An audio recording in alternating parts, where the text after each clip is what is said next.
When it is homecoming time, I feel like going home instead, all the way to Mimosas, Mississippi, even if it takes me a week to do it. Aunt Kit asked me to go with her to see about Bay, who is in jail, and I can say no to eating classes, and I don't want to say no to Aunt Kit. She done gone down there and got in trouble. Aunt Kit told Mama, who told me, Bay in trouble again. Because I am good and a student at Eden University, Aunt Kit wants me to go with her to Mimosa. She has enough shame and worry to travel with. I am her escort of goodness and success, if she only knew. I can say forget you to Eden classes, but I don't want to forget Aunt Kit. I've been south before, both times with Aunt Kit.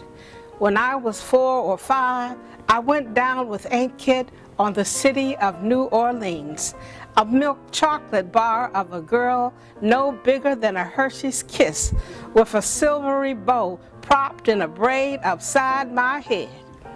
I've seen her in a photo a friend of Aunt Kit took, one of her husbands, I think. At the end of my hand in that picture is a woman in a pair of white gloves, black silk stockings, and a flamboyant dark hat that dips over her eye.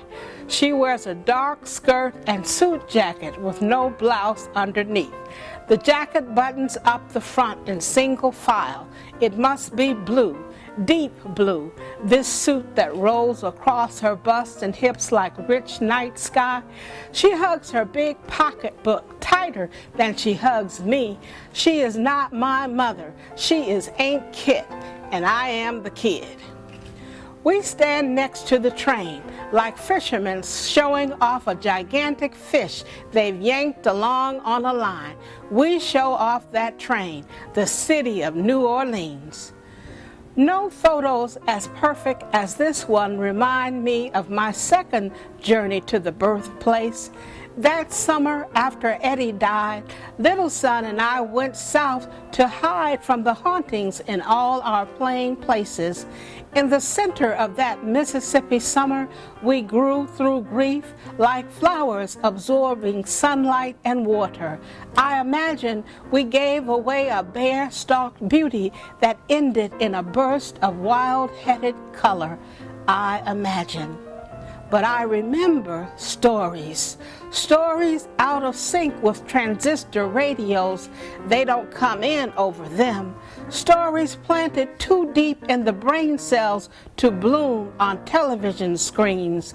They can only be outlined. Stories that I tell no one now.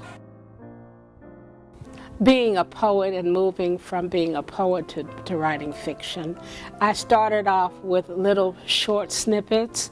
I remember I had a folder and I kept little snippets, and the folder was called A Long Black Story.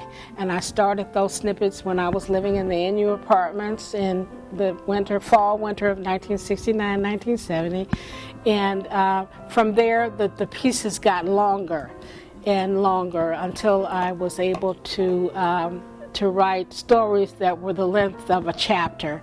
And then I had to begin to, from chapters, begin to be able to see a movement from one place to another that incorporated chapters leading there and going somewhere. And I still had a problem with plot. So it was in and editors kept telling me that.